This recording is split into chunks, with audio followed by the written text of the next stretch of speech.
Hey student, welcome once again to your online classes. बच्चों, इस वाले वीडियो में हम एक्सरसाइज 3.3 के जो लास्ट के 3 क्वेश्चन हमारे बच गए हैं, क्वेश्चन नंबर 10, 11, 12, आपको इनको सॉल्व करना सिखा देंगे और किस तरीके से यहाँ पर फाइंड करना ये डिटेल में समझा दूंगा। ठीक है। बाकी अगर आपने प्रीवियस वीडियोस नहीं देखे तो जरूर देख लेना, क्योंकि उनमें से कुछ हमारे जो रूल्स हैं हो सकता है यहाँ पर फॉलो हो, और बाकी मैंने डिटेल में ही पहले वीडियोज़ को समझा दिया है। तो अगर आपको कोई भी डाउट होगा प्रीवियस वीडियोज़ में प्रीवियस क्वेश्चन में इस वाले एक्सरसाइज के, तो उसका लिंक आपको नीचे डिस्क्रिप्शन में मिल जाएगा, और जो मैं नेक्स्ट वीडियोज़ बनाऊंगा आगे के एक्सरसाइजेस का, उनका लिंक भी डिस्क्रिप्शन में मैं दे दूंगा। ठीक है। तो ये स्टार्ट करते हैं और देखते हैं जो हमारा क्वेश्चन नंबर 10 है वो क्या है। तो explain how this figure is a trapezium. ठीक है, यानी कि आपको एक्सप्लेन करना है कि किस तरीके से ये फिगर ट्रेपीजियम है। कौन सी फिगर के बारे में बात कर रहा है? 3.32 यानी ये वाला, ये जो हमारा फिगर है ना, ये ट्रेपीजियम है। हमको ये फाइंड करना है, मतलब ये बताना है, एक्सप्लेन करना है कि ये कैसे एक ट्रेपीजियम है।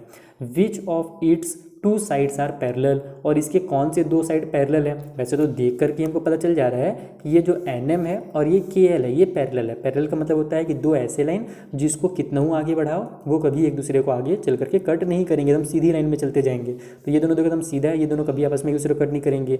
ये दोनों अगर हम आगे बढ़ाते हैं तो ये कहीं ना कहीं पे आगे जाकर के एक दूसरे को कट कर देंगे। तो ये तो पैरेलल है नहीं, तो है तो ये दोनों पैरेलल ये दिख रहा है, लेकिन इसको हम लोग को प्रूव भी करना है। तो ये कैसे इसको प्रूव करना है, एक्सप्लेन करना है, इसमें छोटे से आपको कुछ स्टेटमेंट लिख करके बताना ही पड़ेगा कि कैसे ये ट्रेपीजियम है। तो वो सभी चीज़ें मैं आपको डिटेल में समझा देता हूँ कि कैसे आपको एक्सप्लेन करना है और कैसे यहाँ पर प्रूव करना है कि इन दोनों में से कौन सा साइड जो हमारा है ना वो पैरेलल है। तो देखो कुछ इस तरीके का हमें डायग्राम दिया हुआ है। ये मैंने जो डेफिनेशन दिया है उसको बाद में रीड करना। पहले तो आप ये समझ लो कि ट्रेपीजियम कहते किसको है ना, वो शायद मैंने आपको अभी तक नहीं समझाया। तो देखो ट्रेपीजियम भी एक तरह का हमारा क्वाड्रिलेटरल ही होता है। बस हम लोग जो पैरेललोग्राम पढ़े हैं उसमें क्या होता है कि हमारे दोनों जो साइड्स होते हैं वो आपस में पैरेलल होते हैं। ये साइड भी आपस में पैरेलल होगा और ये भी अपोजिट साइड आपस में पैरेलल होगा। लेकिन ट्रेपीजियम ऐसा नहीं होता, उसमें केवल 1 साइड पैरेलल होता है। यानी कि अगर कोई ऐसा हमारे पास क्वाड्रिलेटरल है जिसमें एक हमारे अपोजिट साइड्स का जो पेयर है वो क्या आपस में पैरेलल है, तो वो हमारा ट्रेपीजियम कहलाएगा। अगर दोनों साइड हमारे अगर पैरेलल्स होते हैं आपस में, दोनों अपोजिट साइड, तो फिर वो हमारा पैरेललोग्राम कहलाता। ठीक है। तो हम लोग यहाँ पर क्या लिख लिए, देखो सबसे पहले तो आपको इसको ये समझना है कि ये जो मैंने डेफिनेशन लिखा है ये क्या है। तो जब कभी भी हमारा एक ये देखो ये जो लाइन होती है ना, ये ट्रांसवर्सल लाइन कहलाती है। 2 सीधी लाइन जा रही है, ये आपने पहले क्लास 6 में पढ़ा होगा, फिर भी मैं आपको बता देता हूँ। जैसे 2 मान लो लाइन जा रही है, उसमें जब एक तिरछी लाइन या फिर सीधी लाइन कोई भी लाइन जब उसको कट करती है दोनों लाइन्स को, तो ये जो लाइन कहलाती है ट्रांसवर्सल लाइन कहलाती है। ठीक है, इसी को ट्रांसवर्सल कहा जाता है।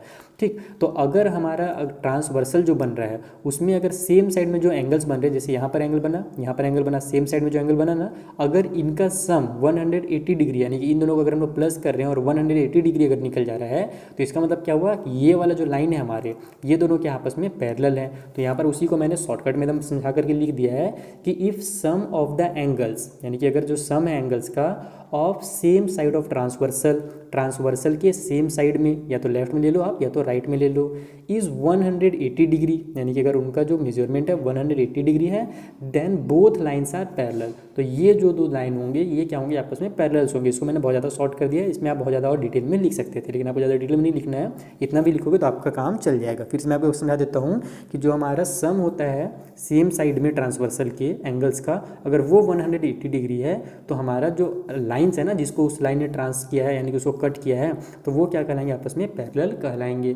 तो यहाँ पर हमको क्या क्या दिया हुआ है, ठीक है। तो यहाँ पर आप लिख लो हेयर, ये जो हमारा एंगल बन रहा है ये वाला एंगल, तो इसका नाम हम क्या दे सकते हैं, NML दे सकते हैं, फिर LMN भी दे सकते हो, जिधर से भी आप देना चाहो, है ना। उसी तरीके से ये वाला एंगल का भी नाम हम लोग KL और M दे देते हैं। ठीक है।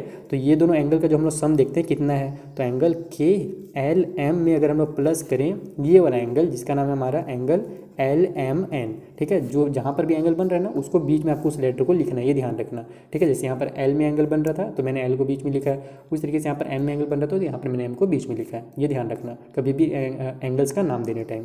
तो अगर दोनों का हम लोग सम देख रहे हैं तो दोनों का कितना निकलता है 100, सॉरी ये हमारा L वाला जो है 80 डिग्री है, तो यहाँ पर हो जाएगा 80 प्लस में 100, तो इक्वली कितना हो गया हमारा 180 डिग्री हो गया। इसका मतलब क्या है कि ये दो जो हमारे जो लाइन्स है ये आपस में क्या है, पैरेलल है। सो हमारा ये जो लाइन है NM ऊपर वाला वो क्या होगा, पैरेलल होगा। तो पैरेलल को आप इस तरीके से साइन से शो कर लो डायरेक्ट, पैरेलल टू KL, नीचे वाले लाइन के, यानी कि NM जो है वो पैरेलल है KL के, तो NM is parallel to KL। ये हमारा फर्स्ट आंसर निकल गया कि इसमें हमने बता दिया कि कौन से हमारे साइड्स पैरेलल हैं, तो NM और KL जो है वो पैरेलल हैं। अब मैंने आपको क्या बताया कि अगर केवल हमारे पास एक ही पेयर होता है पैरेलल का, तो वो क्या हो जाता है, हमारा एक ट्रेपीजियम हो जाता है। तो अब हम लोग इसमें आगे क्या लिख सकते हैं कि यहाँ पर हमारे पास एक पैरेलल लाइंस का पेयर है, तो हम लोग इसमें लिखेंगे कि देयर इज़ या there are 1 pair of parallel line, ठीक है, sorry parallel line, so it is a trapezium, it is a, और ट्रेपीजियम की स्पेलिंग आपको कॉपी में ही मिल जाएगी, यानी कि आपकी जो बुक है उसी में मिल जाएगी, ट्रेपीजियम। ट्रेपीजियम शायद यहाँ पर हमारे पास फर्स्ट टाइम आ रहा है इस वाले बुक में, इसीलिए आपको मैं बता देता हूँ कि आपको अगर मान लो स्पेलिंग वगैरह याद नहीं हो तो आपको बुक में ही सभी चीज़ की स्पेलिंग्स मिल जाएंगी। तो there are one pair of parallel line, so it is a trapezium, इसीलिए क्या होगा हमारा एक ट्रेपीजियम होगा, क्योंकि यहाँ पर एक ही पेयर है पैरेलल लाइन का, और ये हमारा कंप्लीट हो गया। बस इतना ही आपको इसमें करना और कुछ नहीं करना। समझ आ गया बात? तो ये हमारा क्वेश्चन नंबर 10 कंप्लीट। आइए जो क्वेश्चन नंबर 11 है उसे सॉल्व करते हैं। तो क्वेश्चन नंबर 11 में क्या बोला जा रहा है, find angle C in figure 3.3 if A B is parallel to D C, यानी कि ये जो हमारा फिगर बना हुआ है 3.3, इसमें ए बी और ये जो डी सी है ये क्या आपस में पैरेलल है, ये वाली लाइन और ये लाइन हिसाब से दिख भी रहा है पैरेलल, और इस पर बोल भी दिया है पैरेलल, तो हमको यहाँ पर प्रूफ करने की जरूरत नहीं है कि पैरेलल है कि नहीं है, जैसे यहाँ पर प्रूफ करना पड़ा था ना पैरेलल, यहाँ पर नहीं करना है, यहाँ पर क्योंकि क्वेश्चन में दे दिया है ए बी और डी सी आपस में पैरेलल है। बस हमको क्या करना है, ये वाला जो एंगल बन रहा है एंगल सी, इसको फाइंड करना है। तो अभी आपको मैंने बताया कि ये जो ट्रांसवर्सल लाइन होती है दो पैरेलल लाइन्स में, उनका जो सम होता है वो 180 डिग्री होता है। तो अगर यहाँ पर ये 120 है तो ये कितना होगा जल्दी बताओ? बिल्कुल सही, ये हमारा 60 डिग्री होगा, तभी ना हमारा 120 और 60 हम लोग प्लस करेंगे तो 180 डिग्री आएगा। इसका मतलब एंगल सी जो है हमारा 60 डिग्री का है। अब उसको फाइंड कैसे करना, लिखना कैसे है, ये मैं आपको वो समझाता हूँ। तो देखो ये हमारा यहीं पर मैं बता देता हूँ आपको, इस टाइप से कुछ हमारा डायग्राम दिया हुआ है क्वेश्चन नंबर, है ना, यानी फिगर जो हमारा 3.3 है बुक में, उसमें कुछ इस तरीके का डायग्राम है। तो यहाँ पर हमारे पास ये एंगल नंबर बी 120 है, जैसे मैंने आपको पहले ही समझा दिया कि हमारा जो ट्रांसवर्सल होता है वो 180 डिग्री का होता है, उनका जो सम होता है। तो हम यहाँ पर पहले तो लिख लेंगे कि हमको दिया गया है गिवन, ये जो हमारा साइड है ए बी है ना, ये पैरेलल है डी सी के, तो यहाँ पर हम लिख लेते हैं ए बी पैरेलल है डी सी के। अब हम लोग क्या जानते हैं कि जो हमारा एंगल नंबर बी होगा, ये वाला एंगल, अगर उसमें हम लोग एंगल सी को प्लस करेंगे तो हमारा 180 डिग्री आएगा। क्यों आएगा? क्योंकि हमारे ये सेम साइड में बन रहे हैं एंगल्स, किसमें, तो ट्रांसवर्सल के। तो यहाँ पर आप लिख लो एंगल्स ऑफ, है ना, या फिर angles on the same side of transversal, ठीक है, same side of transversal, transversal, यानी कि ये जो हमारे एंगल्स हैं ये सेम साइड में बन रहे हैं ट्रांसवर्सल के, दोनों लेफ्ट साइड में। तो यानी कि एंगल बी और एंगल सी को हम लोग प्लस करेंगे तो 180 डिग्री आएगा। तो बस यहाँ देखो बी का वैल्यू पता ही है हमको 120, प्लस में एंगल सी इक्वल टू हो गया हमारा 180 डिग्री। एंगल सी का वैल्यू निकालना है तो 120 को इधर ट्रांसफर कर देंगे तो हो जाएगा 180 माइनस में 120 डिग्री। तो एंगल सी यहाँ से कितना निकल गया हमारा 60 डिग्री निकल गया। देखा कितना सिंपल था, कुछ करना ही नहीं है आपको, बस समझना है। एक बार मैंने जो आपको समझा दिया कि जो हमारे ट्रांसवर्सल के सेम साइड में हमारा जो एंगल होता है ना, वो उनका सम 180 डिग्री होता है। बस आपने वो रूल वहाँ समझ लिया, बस वही रूल यहाँ पर हमने फॉलो किया और एंगल सी फाइंड कर लिया। देखा कितना सिंपल था क्वेश्चन नंबर 11। आइए इसी तरीके से जो हमारा लास्ट क्वेश्चन है क्वेश्चन नंबर 12, उसे भी हम फाइंड कर लेते हैं। तो देखो क्वेश्चन नंबर 12 में क्या बोला जा रहा है, find the measure of angle P and angle S if S P जो हो पैरेलल हो आर क्यू के। यानी कि यहाँ पर जो हमारा फिगर लास्ट वाला 3.34 जो दिया हुआ है ये वाला फिगर, ठीक है। इसमें क्या क्या है पहले तो ये समझो कि angle S P, sorry angle बोल रहा हूँ, साइड एस पी और पी आर क्यू जो है, एस पी कौन सा, ये वाला साइड है ना, और ये वाला जो है आर क्यू, ये क्या आपस में पैरेलल है, ठीक है।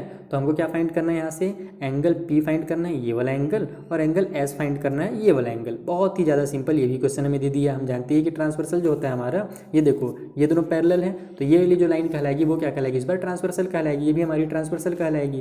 तो बस ट्रांसवर्सल वाला जो साइड होता है 180 डिग्री का होता है, बस वही रूल हम लोग फॉलो करेंगे और आसानी से आंसर फाइंड कर सकते हैं। दूसरा इसमें आगे कुछ और बोल रहा है, देख लेते हैं। If you find measurement of angle R, यानी कि अगर हम लोग को एंगल आर पता चल जाता है, is there more than one method to find angle P, है ना, यानी कि जो हमारा एंगल पी, अगर हम लोग मान लो एंगल आर को फाइंड कर लिए, ठीक है, तो उसके बाद अगर आपके पास कोई दूसरा मेथड है क्या एंगल पी को फाइंड करने का, तो अगर हमको ये फाइंड हो गया, ये फाइंड हो गया, और अगर हमने एस भी फाइंड कर लिया तो हाँ आसानी से हम फाइंड कर लेंगे। कैसे फाइंड करेंगे, देखो अगर हम यहाँ पर ये हमारा क्या है, क्वाड्रिलेटरल ही तो है ना, और हम क्या जानते हैं कि क्वाड्रिलेटरल में, यानी कि जिसमें 4 एंगल बनते हैं उसको क्वाड्रिलेटरल बोलते हैं, 4 साइड वाले हमारे फिगर को, ठीक है। तो यहाँ पर जब कभी भी क्वाड्रिलेटरल होता है तो क्वाड्रिलेटरल में अगर हमारे पास 3 साइड हमको दिए गए, 3 एंगल्स हमको अगर पता है, तो चौथा एंगल कितना होगा ये जानने के लिए हम क्या करते हैं, जो हमारा क्वाड्रिलेटरल का एंगल सम प्रॉपर्टी है वो यूज़ करते हैं। हम क्या जानते हैं कि जो क्वाड्रिलेटरल में हमारे चारों साइड्स होते हैं, सॉरी चारों एंगल्स होते हैं उनका सम 360 डिग्री होता है, जैसे ट्रायंगल में 180 डिग्री होता है, तीनों एंगल्स का सम, उस तरीके से क्वाड्रिलेटरल में 360 डिग्री का होता है। ये हमने एक्सरसाइज 3.2 में आपको समझाया था, ठीक है। तो अगर हमको 3 एंगल्स यहाँ पर पता चल जाते हैं तो हम एंगल पी को ऐसे ही फाइंड कर सकते हैं। तो यहाँ पर यानी कि एंगल पी को फाइंड करने का 2 मेथड है हमारे पास, ठीक है। तो ये पहले तो हम सॉल्व करके इन दोनों का एंगल फाइंड कर लेते हैं, फिर लास्ट में लिख देंगे कि yes there are second method also, ठीक है। तो इसे सॉल्व करते हैं। तो देखो इस तरीके का फिगर है। सबसे पहले हम लोग सिंपल इसको फाइंड कर लेते हैं पी और एस को। तो यहाँ पर हमारा ये दोनों पैरेलल लाइन है, तो यहाँ पर हम लोग लिख लेंगे गिवन, हमको दिया गया है ये जो हमारा एस पी है, ठीक है, ये किसका है, पैरेलल। तो ये क्यू आर या फिर आर क्यू लिख सकते हो, जो लिखना चाहो लिख लो, ठीक है। तो ये एस पी पैरेलल है आर क्यू के, ठीक। तो हमारा जो ये एंगल नंबर पी बन रहा है, यहाँ पर देखो ये सीधी लाइन है, ये सीधी लाइन है, बीच से इस लाइन को कट कर रहा है, यानी कि दोनों पैरेलल लाइन्स को कट कर रहा है। तो ये हमारा पी क्यू जो है वो ट्रांसवर्सल का काम कर रहा है। तो इसका मतलब जो हमारा एंगल नंबर पी है, अगर उसमें हम लोग प्लस करें एंगल नंबर क्यू को, तो हमारा 180 डिग्री आएगा, क्योंकि ये ट्रांसवर्सल के दोनों सेम साइड में बनने वाले एंगल हैं। तो यहाँ पर हम लोग लिख भी देंगे कि एंगल्स, ठीक है, on the same side of transversal, same side of transversal, ठीक। ये इतना क्लियर आप लोग का, ट्रांसवर्सल। अब हम लोग क्या करने वाले हैं कि जब हमको ये, तो यहाँ से P निकल जाएगा आसानी से, चलो पहले P ही फाइंड कर लेते हैं, उसके बाद आगे बात करेंगे। तो ये हमारा एंगल नंबर P प्लस में Q का वैल्यू 130 डिग्री है, इक्वल टू हो जाएगा 180 डिग्री।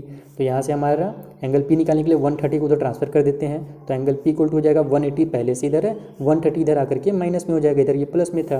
तो एंगल P इक्वल टू हो जाएगा हमारे यहाँ से 80 में 30 माइनस हो तो 50, यानी कि एंगल P का जो वैल्यू निकल गया हमारे पास वो 50 डिग्री का निकल गया, ठीक है। सेम उसी तरीके से हम एस को भी फाइंड कर सकते हैं। जैसे ये हमारा क्या है, ट्रांसवर्सल है, उस तरीके से ये दोनों पैरेलल लाइंस को ये एस आर जो है ये भी कट कर रहा है बीचों बीच से, तो ये भी क्या होगा आपस में, ये भी हमारा ट्रांसवर्सल ही कहलाएगा। जरूरी नहीं कि ट्रांसवर्सल तिरछा ही हो, ट्रांसवर्सल सीधा भी हो सकता है, बस कंडीशन ये है कि दोनों पैरेलल लाइंस को वो कट करे। तो ये जो हमारा एस आर है वो भी क्या है, ट्रांसवर्सल है। और यहाँ पर हमारे पास आर की जगह में एक डब्बा बना हुआ है, तो मैं आपको हर बार जहाँ पर भी डब्बा आ रहा है वहाँ पर मैं आपको समझा दे रहा हूँ कि जो जब कभी भी डब्बा बने तो आप समझ जाओ कि वो क्या होगा, हमारा 90 डिग्री का एंगल होगा। 90 डिग्री को शो करने के लिए इस तरीके से डब्बा बनाया जाता है, ठीक है। तो यहाँ पर हम लोग फिर से लिखेंगे कि एंगल नंबर एस प्लस में एंगल अगर हम आर करें तो हमारा 180 डिग्री आएगा। क्यों आएगा, क्योंकि दोनों हमारे एंगल्स हैं सेम साइड के ट्रांसवर्सल के। यही वाला जो मैंने लिखा ना यहाँ पर, उसी को आप यहाँ पर फिर से उतार देना, ठीक है। तो एंगल आर हमको 90 डिग्री पता ही है, तो एंगल एस प्लस में आर हो गया 90 डिग्री इक्वल टू 180 डिग्री, ठीक। तो ये हो गया हमारा angle number S equal to 180, और ये वाला 90 इधर आकर के माइनस में हो जाएगा। तो एंगल एस यहाँ से निकल गया हमारा 80 में से 90 माइनस होगा, यानी कि 180 में से 90 माइनस होगा तो 90 डिग्री आ जाएगा। तो एस हमारा 90 डिग्री का निकल गया। इस तरीके से हमको ये P पता चल गया, Q पता चल गया, R भी पता चल गया और S पता चल गया। अब हमसे पूछा था कि क्या यहाँ पर कोई दूसरा मेथड है, तो बिल्कुल यहाँ पर दूसरा मेथड है। हमारा जो एंगल सम प्रॉपर्टी होता है क्वाड्रिलेटरल का, वही वाला मेथड जो मैंने आपको पहले एक्सप्लेन कर दिया है कि अगर हमारे पास अगर 3 एंगल 4 एंगल है, सॉरी 3 एंगल अगर हमको पता है तो चौथा एंगल हम लोग फाइंड करने के लिए एंगल सम प्रॉपर्टी जो क्वाड्रिलेटरल का है वो वाला यूज़ करते हैं, यानी कि 360 डिग्री इक्वल करके लिखते हैं, तीनों को प्लस करके, और जिसको सॉरी चारों को प्लस करके, और फिर जिसका भी हमको वैल्यू पता नहीं रहता है बाकी सबको प्लस करके ट्रांसफर कर देते हैं, तो हमको चौथा वाला का पता चल जाता है वैल्यू, ठीक है। तो यहाँ पर हम लिखेंगे स्टेटमेंट, तो उसमें बना देता हूँ मैं कि यस देयर आर, ठीक है, या फिर देयर इज़, यहाँ पर 1 है ना, तो यहाँ पर हम लोग इज़ लिखेंगे, देयर इज़ 1 मोर मेथड, ठीक है, 1 मोर मेथड टू फाइंड, है ना, angle P। We use angle sum property of quadrilateral, यानी कि क्वाड्रिलेटरल का जो हमारा एंगल सम प्रॉपर्टी होता है उससे हम यूज़ करके यहाँ पर आसानी से फाइंड कर सकते हैं। बस इतना ही आपको लिखना है, ज़्यादा लंबा चौड़ा इसमें स्टेटमेंट नहीं डालना है।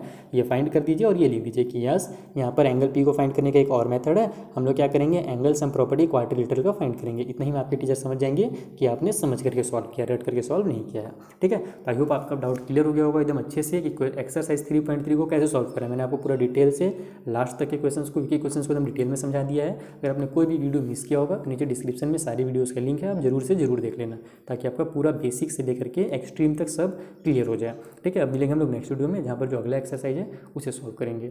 Thank you for watching.